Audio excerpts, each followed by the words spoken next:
Well, Patriots training camp is the headliner this week on Wednesday, but right behind them, lurking in the woods, is the NBA draft Thursday night. And here to talk about the NBA draft, a local prospect who could hear his name, and what the Celtics might do without a first-round pick as of right now, Kevin McNamara from Kevin Mac Sports and WPRO Radio. K-Mac, thanks so much for coming in as always. Let's start with the C's right now. No first-round picks after dealing one to Oklahoma City in the Kemba Walker deal. Do the Celtics stay pat right now at 45? And if so, what position group do you think they need the most help? I could see the Celtics trading up, but not into the first round. They clearly don't need any more young players. They do have a surplus of second rounders in subsequent years. So if they see someone they like at, say, 35, 38, I could see them going up and grabbing somebody. I think they need point guard help. I don't know if you can get an NBA-ready point guard or even a high-end NBA prospect point guard at 45 or in the 30s for that matter. But that's the only kind of scenario I see for the Celtics moving out of this slot. As far as a local prospect in David Duke, that could potentially be a landing spot for him, although it might be high in the second round. What are you hearing is in terms of where the Providence native could fall, whether it be early second round or maybe towards the end of it? Yeah, I'm hearing mid to late second round or undrafted.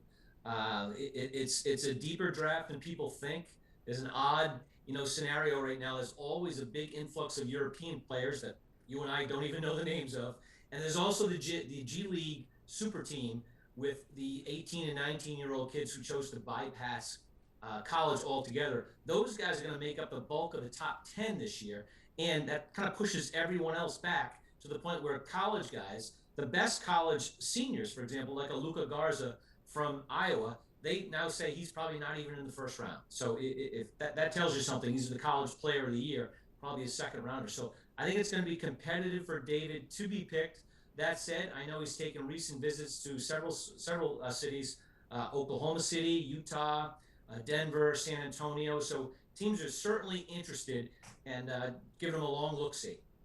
Yeah, definitely not the draft combine he probably had hoped, if we're being honest with ourselves here. But you look at the junior season that he had, he was a second-team All-Big East player. What strides in his game did he make from sophomore year to junior year that a team could bank on and say, well, he can get even better in those areas? And clearly the three-point shot. Whether you like it or not, the NBA, especially those wing positions, David is not a point guard.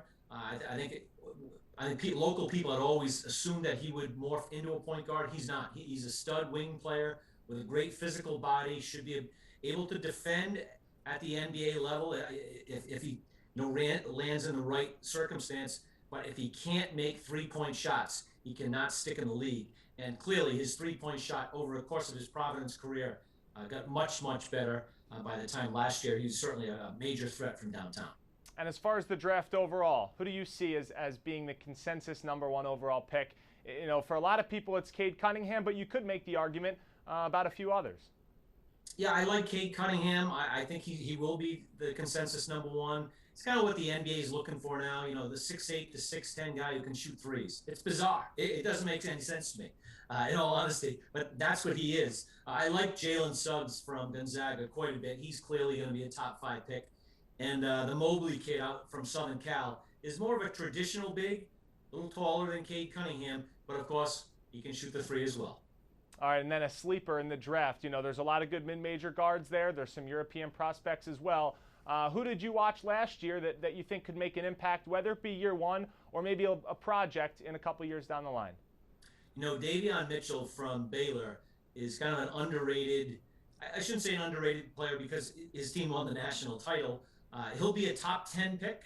I think he's an interesting guy because nothing he does jumps out at you, yet he checks a lot of boxes. Just an outstanding defensive player, can hit the three, and has good size for a guard. I will say I don't see a lot of stars in this draft, even at the top, but guys who can make teams and grow into it. And as usual, the draft is just filled with young prospects.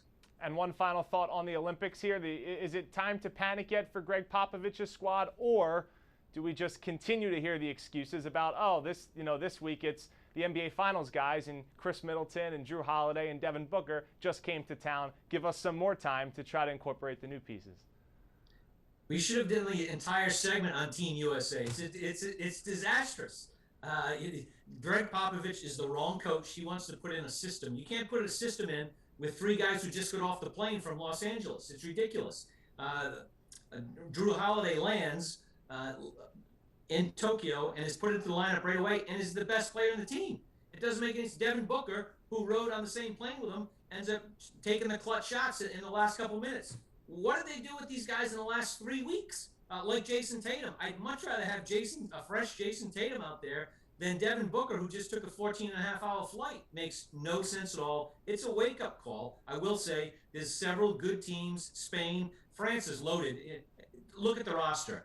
From Evan Fournier from the Celtics to Rudy Gobert from Utah. They have a very good team, NBA team. But there's other NBA teams, quality teams out there who can beat this team.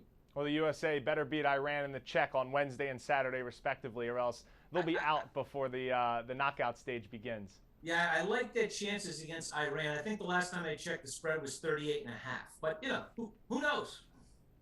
All right, that's Kevin McNamara from KMAX Sports and WPRO Radio. Thanks so much for hopping on the Sports Wrap. We'll be right back after this.